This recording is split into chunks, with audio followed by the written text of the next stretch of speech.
Queridos hermanos y hermanas, siempre me ha parecido que los santos, especialmente los mártires, son los campeones en el amor, en la esperanza y en la fe. Y por eso la Iglesia los canoniza, es decir, los pone como modelos, como canon para nuestra vida. No quiere decir que tenemos que imitarles exactamente. Cada uno tiene sus circunstancias, en sus épocas y en lo que les rodea, pero sí el fondo de lo que les mueve, como estos campeones en el seguimiento del discipulado del Señor. Quisiera dedicar una breve reflexión a cómo estos mártires vivieron este campeonato del amor, de la esperanza y de la fe. Precisamente las lecturas de hoy nos hablan del amor, del mandamiento del amor, algo que quedaba como eclipsado por la ley. De hecho, el Evangelio nos relata que a Jesús le dirige la pregunta un escriba, es decir, un maestro de la ley, y cómo su pregunta difiere, por ejemplo, de la del joven rico que le preguntó sobre la vida eterna, sobre la plenitud. Aquí el jurista pregunta sobre los mandamientos, sobre los mandatos y preceptos, que la ley mosaica tenía más de 600 mandamientos, y le pide cuál es la jerarquía de esos mandamientos, cuál es la jerarquía de estos preceptos. Y el Señor le responde de modo sorpresivo. Dice, hay que escuchar y amar. En primer lugar, escuchar. Escuchar significa hacer un hueco en el corazón al otro. El que no sabe escuchar no es capaz de acoger al otro. Escuchar significa aceptar a la persona, que relate cuál es la experiencia de su vida y hacer hueco en el corazón. Y más si el otro es el otro con mayúscula, si es Dios. Por eso dice, ante todo escucha Israel, escucha la palabra de Dios. Y después dirá San Pablo que la fe viene de la escucha. La fe viene de acoger esa palabra que anida en nuestro corazón. La necesidad de escuchar significa la necesidad de hacer hueco en nuestro corazón a Dios y al prójimo. ¿Y para qué? Precisamente para abrirnos al amor de Dios. Por eso decía la ley mosaica, amarás al Señor tu Dios con todo el corazón, con toda tu mente, con todas tus fuerzas, y al prójimo como a ti mismo. Pero Jesús va más allá. No dice que ames como a ti mismo. Amaos como yo os he amado. Es un mandamiento nuevo, un mandamiento que no se puede hacer si no se ama a Dios. Y esto lo explica tan hermosamente el Papa Benedicto XVI en su primera encíclica, Dios es amor. Y como lo explica muy bien, he traído 2 párrafos de él, cómo se entrelazan el amor a Dios y el amor al prójimo, y cómo no pueden vivirse en verdad y profundidad si no van unidos el uno al otro. Dice el Papa Benedicto, en Dios y con Dios amo también a la persona que no me agrada o ni siquiera conozco. El amor siempre rebasa los límites de la propia carne. Amar a aquel que no me agrada. Siempre me viene a la memoria Santa Teresa de Calcuta, ¿no? Cómo amar a aquellas personas que estaban desahuciadas en la calle, que se confundían con la basura. Cuando se ama a Dios es capaz de amar. Y esto solo puede llevarse a cabo a partir del encuentro íntimo con Dios. Entonces aprendo a mirar a esta otra persona, no ya solo con mis ojos y sentimientos, sino desde la perspectiva de Jesucristo. Amo de un modo nuevo y miro de un modo nuevo. Y al revés, si en mi vida falta completamente el contacto con Dios, podré ver siempre en el prójimo solamente al otro, pero sin conseguir reconocer en él la imagen divina. Si en mi vida omito del todo la atención al otro, queriendo ser piadoso, cumplir con mis deberes religiosos, se marchita la relación con Dios. Será una relación correcta, pero sin amor. Amar a Dios profundiza el amor al prójimo, y no se puede amar a Dios plenamente si no se ama al otro. Incluso aquellas instituciones religiosas, órdenes religiosas más solitarias, ermitaños, camaldulenses, tienen tiempos para servirse los unos a los otros, para amar y para hacer obras de caridad, porque así podrán amar plenamente a Dios.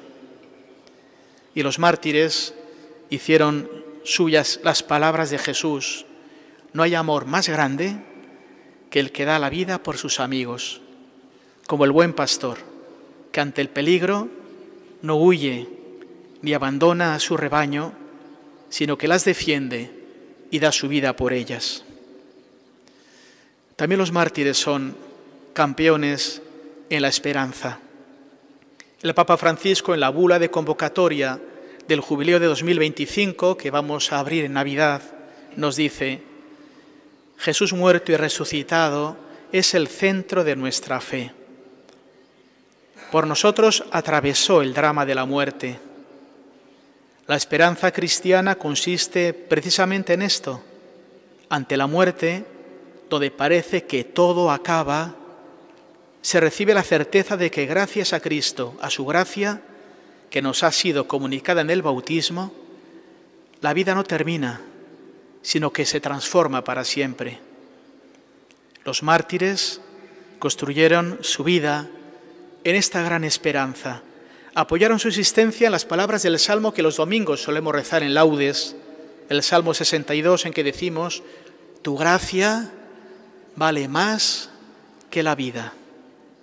O de San Pablo, que dirá: para mí la vida es Cristo, y en el fondo es una ganancia el morir para estar siempre con Él. ¿Quién nos separará del amor de Cristo?, decía San Pablo. La espada, la muerte, todo lo puedo en aquel que me conforta. Y por eso nuestros mártires son campeones en la esperanza y también en la fe. Como sigue diciendo el Papa Francisco, el testimonio más convincente de la esperanza nos lo ofrecen los mártires, que firmes en la fe en Cristo resucitado, supieron renunciar a la vida terrena con tal de no traicionar a su Señor. Ellos están presentes en todas las épocas y son numerosos como confesores de una vida que no tiene fin. La historia de San Manuel Ruiz comienza en Burgos, en el seno de una familia rural. Ingresó en los franciscanos, fue ordenado sacerdote el año 1830, destinado a Tierra Santa, desembarcó en Jaffa, Israel, y trasladándose pronto a Damasco, Siria, para estudiar árabe.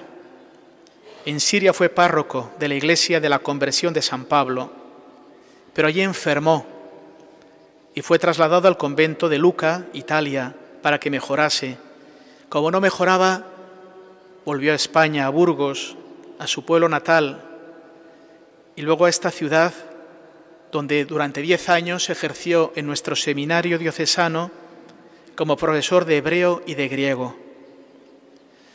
Él deseaba volver a la actividad parroquial y fue nombrado párroco de Para, pero estuvo allí muy poco tiempo, y en 1856 volvió a Damasco y fue nombrado superior de la comunidad franciscana de aquella ciudad. La situación que encontró en Damasco esos años después era muy distinta. Los cristianos del Líbano y Siria eran objeto de persecución por parte de los drusos, y en 1860 fueron destruidas muchas aldeas de cristianos de rito maronita y asesinados sus habitantes. También la violencia llegó a Damasco, y el 9 de julio de ese año el barrio cristiano, donde vivían unas 30.000 personas, fue asaltado y miles de cristianos fueron degollados. Muchos corrieron a refugiarse en el convento franciscano, y estos frailes, no queriendo dejarlos abandonados a su suerte, no aceptaron la propuesta del gobernador turco de refugiarse ellos en su residencia dejando a los demás fuera de esta residencia. Ellos quisieron permanecer con el santo pueblo de Dios, con el rebaño que se les había confiado. En aquel momento, junto a San Manuel, la comunidad estaba compuesta por 7 frailes. Los asaltantes entraron en el convento, asesinaron a todos los frailes junto a muchos otros cristianos. Precisamente San Manuel Ruiz, por ser el superior guardián del convento, cuando consumió la Sagrada Eucaristía que estaba en el sagrario, fue decapitado delante del altar de la Iglesia. Los mártires son para nosotros este testimonio profundo de fe, esperanza y caridad. Son ejemplo para nuestras vidas. Quizá el Señor no nos pida derramar la sangre de golpe y de modo tan violento, perdonando a que los le hacían daño, pero sí nos pide el martirio de cada día, es decir, el testimonio cristiano en lo cotidiano de nuestras vidas. Son para nosotros ejemplo, son para nosotros maestros en la intercesión. Ellos oran por nosotros ante el Padre. Amar de esta manera no es posible para el corazón humano. Solo se puede hacer cuando se acoge la gracia de Dios para poder amar de esta manera. Y por eso las fuentes de esta fe y esperanza y amor a Dios y al prójimo se encuentran en Jesucristo, que es sacerdote para siempre y, como nos ha dicho la carta a los Hebreos, vive para interceder por nosotros. Se encuentra en el Espíritu Santo, que es el amor de Dios que anida en nuestros corazones, en la meditación asidua de la palabra de Dios, en la oración profunda y constante, en la frecuencia de los sacramentos, sobre todo en la Eucaristía, donde Cristo se hace un don para nosotros, para que nosotros podamos ser un don y una entrega a los demás, en la vida de comunión de la Iglesia y en el servicio al prójimo y a los necesitados. Hoy damos gracias a Dios por la vida de estos mártires de Damasco, de modo particular por nuestro compatriota burgalés San Manuel, para que Él interceda por nosotros, para que junto a la Virgen María, a la que siempre amó y en quien se confió, la Reina de los Mártires, acompañe nuestra vida y podamos experimentar su cuidado amoroso y materno. Que así sea.